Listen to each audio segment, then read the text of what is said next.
Greetings from Frisco, Colorado, high in the Rockies.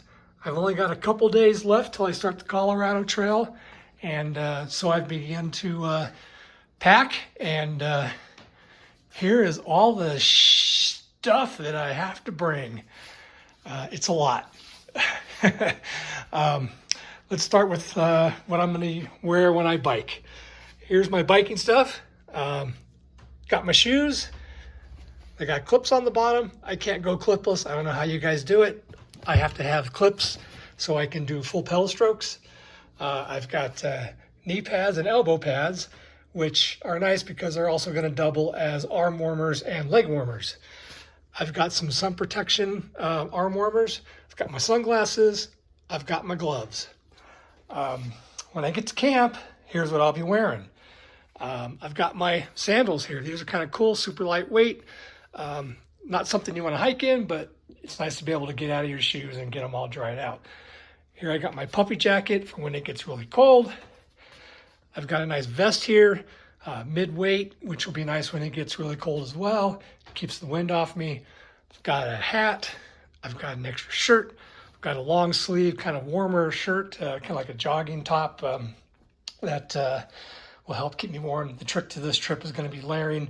I'll have hot days, really cold days at 12,000 feet. So, you know, you got to be prepared for just about anything. Here I got a buff to keep my neck warm. And last but not least, I got this cool little, I don't know what you call it. It's kind of like a down hoodie that when it gets really cold, I can just burrow into that thing at night. And I'll be sleeping in this tent, which I'm not going to pull out for you, but it's in this bag. You just have to trust me. Moving on, the days that it rains, and it will rain on the Colorado Trail. It's famous for thunder, lightning, hail, you name it, high winds. I've got a nice 7-mesh rain jacket. I've got rain pants. I've got neoprene gloves, and I've got a tarp. The tarp will come in handy in several ways. One way, obviously, is if it's raining and I got to pull over quickly, I can just throw the tarp over me and just sit underneath it and wait out the storm. If it's really bad, I have to set up a tent in the rain. I can take the guy lines here, string the tarp across some trees, and I can set up my tent underneath the tarp, which is nice because I'll then have a dry tent. And you really don't want a wet tent when it's cold and you have to spend the night in it. Moving on, here's some incidentals and first aid supplies. I've got this first aid kit here. It's got just about everything in it except for maybe an x-ray machine. I've got my chamois butter. For those of you who ride bikes, you know what that's for. I've also got this butt paste here. That's for treating saddle sores, which I probably will get, considering that I'll be riding the bike 6 to 8 hours every day, maybe more, day in and day out. Extra baggies. I've got my Colorado Trail Book, data book. That's the analog map if I need it, and also has some pretty handy info on where to camp and where water is available. Got a pocket knife, that's a must-have. Got a waterproof wallet, mosquito repellent. I need my reading glasses if I want to read anything. For emergencies, I've got this handy whistle / compass / thermometer, as well as a mirror in case I need to signal somebody. Hi, Mom. Sunscreen, of course, and heavy-duty ibuprofen. Oh, this big mess, this pile, this nest, is all my bike repair stuff. I'm not going to go through all of it, but you see I've got some extra straps, zip ties, never leave home without them. I've got tire pressure gauge, so I can always be riding at the right pressure. I've got extra sealant for my tires. I got brake pads. I got multi-tools. I've got pumps and CO2 and tire levers and duct tape. I've got a bike lock for when I need to park in front of a grocery store. And I've got a small little multi-tool. This thing's pretty cool. And some other gadgets. Moving on to my electronics. Right here, I've got my Garmin inReach Mini. This is one of the key items that I have. This is a satellite tracker. And what it does is it'll send or ping a satellite or ping a signal every 20 minutes or so, which will allow Sandy to track my movement. And obviously, if I haven't moved for a long time, she could maybe have to, call emergency services or at least try to get a hold of me. But what also is nice about this is it allows me to text, send and receive text to Sandy even if I don't have a cell signal because it's using a satellite. And last, if things go really sideways, there's an SOS button right there that I can hit and emergency services will be sent to my location. Headlamp, bike light, bike computer. This is key. This will tell me where I need to go at all times. I've got 2 charging bricks here for a total of 20,000 milliamps. That'll keep all this stuff charged on the trail. And there's all the cords that go with it. And those times that I have an outlet, I can charge with this Anker 3-amp charger to keep everything charged as well. Here's the camera gear that I'm bringing. Tripod. This thing here, which is like a 10-foot extension, which is going to allow me to get some really cool shots, I hope. And I can attach it to my bike with that gizmo there, which will almost create like a drone-like shot if I do this where I have the camera up above my head. Here's the camera itself, the Insta360. Here's a chest harness that I use to get those POV shots over the handlebars, extra batteries and all that good stuff. Moving over here, here's my sleep system. Here's my sleeping bag. It's a Feathered Friends 20-degree bag. Should keep me pretty toasty. I've got a sleeping pad here, blow-up variety, and there's my pillow. I need a pillow. I didn't used to need a pillow when I was younger, but now that I'm older, I have to have a pillow. And speaking of being older and other things I have to have, this is a chair. Yes, I'm gonna bring a chair.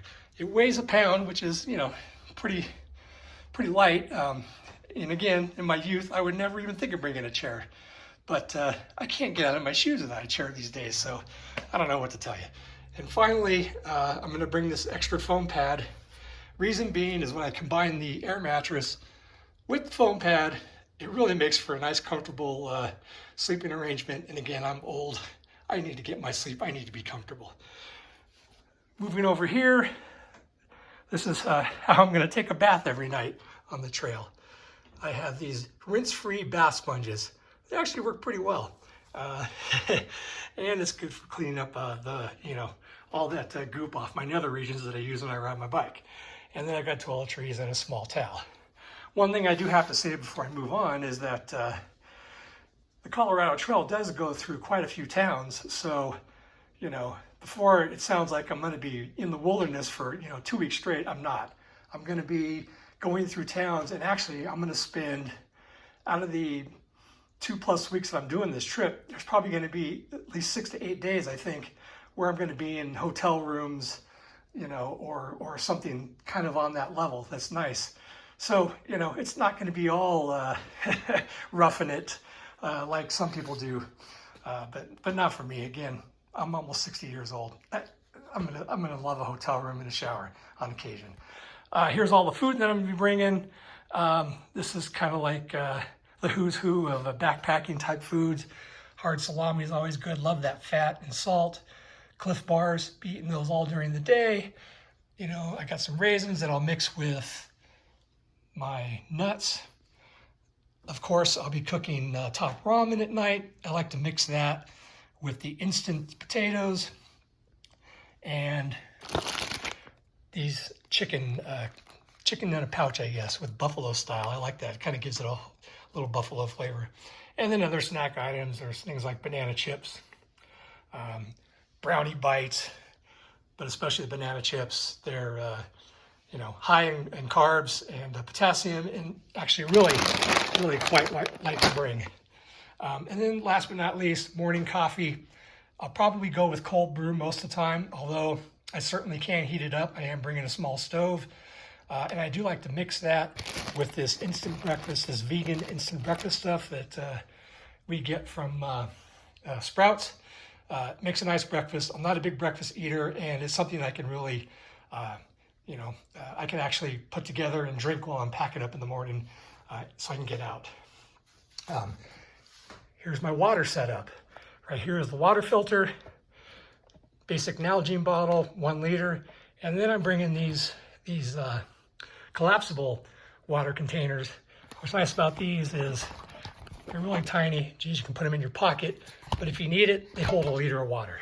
So right here, we're looking at almost 3.5 liters of water storage. I also have a hydration pack, that black pack there. That'll hold 2.5 liters as well. So water should not be an issue on the Colorado Trail, especially on a year like this year where they've had a lot of snow and a lot of rain. There's creeks and abundant water supplies all throughout the trail. Here's the stove, small stove, tiny little guy with the cup that goes with it, utensils. This right here is my bear-proof bag. It's called an Ursa sack. I've used it a couple times, haven't had any issues. It's made out of Kevlar. Supposedly it's grizzly bear proof. There are no grizzly bears on the Colorado Trail, just black bears. But it's supposedly rated to withstand a bear attack. I don't know, hopefully we don't have to deal with it. But it keeps me from having to hang food and or put it in a cumbersome barrel or whatever, I forget what they're called. And last but not least, these two items here. Again, this is something I wouldn't have to bring in my youth, but as I've gotten older, joints hurt. I've got a janky right knee, so knee brace goes. And my lower back, it acts up for no reason whatsoever on occasion. So just in case, I'm bringing a back brace as well. And what I will probably do is wear these items during certain parts of the trail where I have to do a lot of what's called hike-a-biking, which usually means that the trail is so steep that I can't ride up it, so I have to push my bike. And Colorado Trail is famous for that. So I will probably just wear that kind of support stuff, you know, just in case, or I should say, just to protect against any kind of injury. And as well as when I get to camp, that kind of stuff always feels good. I throw it on my back and knee and kind of just keeps them warm and keeps them feeling good. So that's it. And it's a lot, because now the challenge is I have to get all that and pack it into that hydration pack, those two dry bags, what little room I have left above the tent in that particular dry bag, that triangle bag on the bike, and that small seat bag. Wish me luck. Bye.